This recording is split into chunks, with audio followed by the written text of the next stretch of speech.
Hi everybody, it's Fritz from the Jeff and Jen Morning Show, and today I am hanging out with Dr. Sarah Bartlett from the Christ Hospital. She's an OB-GYN here at Christ. So I want to talk about all things period today. I know a lot of people don't like talking about their period, but I do have a young daughter. She's only 4 now, but I want to know what is currently kind of the starting period for girls? Like, what is the age? Usually around 12. That's when most of us started, but it can be even as early as 8 now, which seems crazy, but that is considered normal. So anywhere from 8 to 15, typically 12.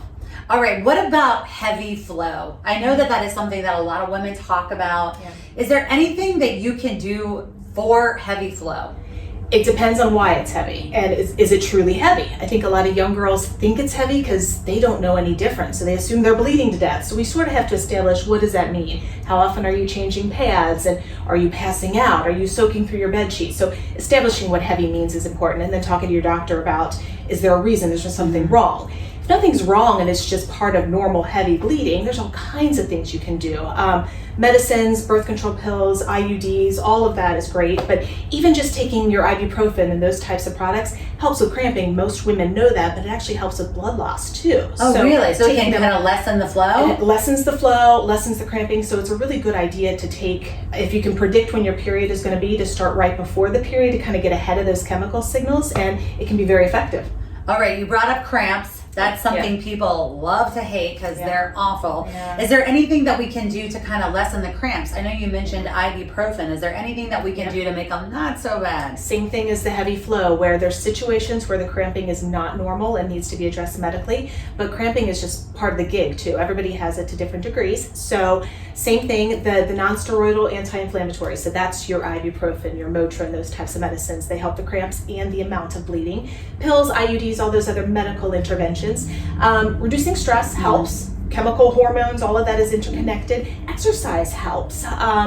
So there's lots of different things. And then we all know about like heating pads and just different types of typical home stuff, remedies. yeah. Yeah, exactly. All right, so I want to know a little bit about this. Is it true that the older you get, the worse your periods are? No. It's not true. Not true. Okay. There's no one size fits all. Everybody's periods change at different times of their life. So what you experience in your teens is very different than what you experience in your 30s. And there's a lot of factors that go into that. So not everybody's periods are going to get worse and not everybody's are going to get better. It's hard to predict. It's just all over the board. Yeah. Yeah. All right. Now I want to do a little bit of true, false, fact or fiction here when it comes to your period. Is it true or false that water, swimming, getting in the bathtub, can that kind of like cork the flow of the period, meaning like stop it? So it doesn't stop it, but the physics, kind of the gravity aspect of water pushing against your body, it kind of temporarily halts the flow or slows it down. Now, it doesn't stop it or slow it down. That same amount of blood is going to come out eventually, just later on. But you're right, people will notice while they're swimming or while they're bathing, it doesn't flow as freely. Nothing happens. Yep, it's science. so bizarre.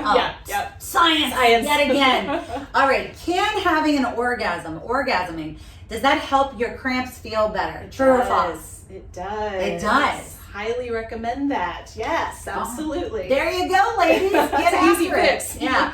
All right, another true or false, fact or fiction. Can sleeping with a nightlight help regulate your cycle? So I don't know if that's been proven or not. I can't quote the science on that, but theoretically, the hormones are so complicated and they all start in your brain and then they make their way down to your ovaries and your uterus. There's a lot of interconnections, but there is a part of the brain that perceives night and day and sleep cycles and all that, and it's all hormonally kind of controlled. It's all linked. So in theory, yes, that all is very intricately connected in part of your brain. So should we be sleeping though with a light night? Like that to just kind of regulate? Like is that like I don't think so. I don't think it's practical for everybody. Yeah. But, I mean, I think you're touching on something, which is the importance of sleep and normal sleep cycles and getting enough of it and all of that, which very much ties into everything hormonal and health-wise in general. All right, and here's my last true false. Fact or fiction, the average woman has more than 400 periods in their lifetime. Well, you'd have to do math. So if you start at 12, okay, and the average woman's about 51 at menopause, and you have about 12 a year, and then give or take pregnancy. So yeah, That's Does that seem like a lot to you? I feel like that's a lot. Yeah. 400 of anything sounds like a lot.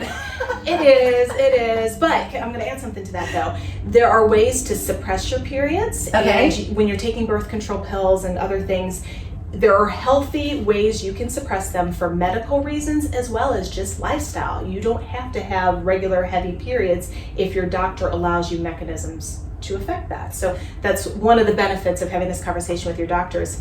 Quality of life with bad periods, can I reduce my number of bad periods? And how? The answer is yes. Usually it's with doing different kinds of birth control pills, but it is healthy. Most doctors and nurses have done it for a very long time. And when I tell patients that, they're always, is that okay? Yes. If your doctor's talking to you about it, absolutely. And it's a quality of life thing. Awesome. All right. Well, there's the facts on your period. Good luck out there. And thank you so much to Dr. Sarah Bartlett for joining us today.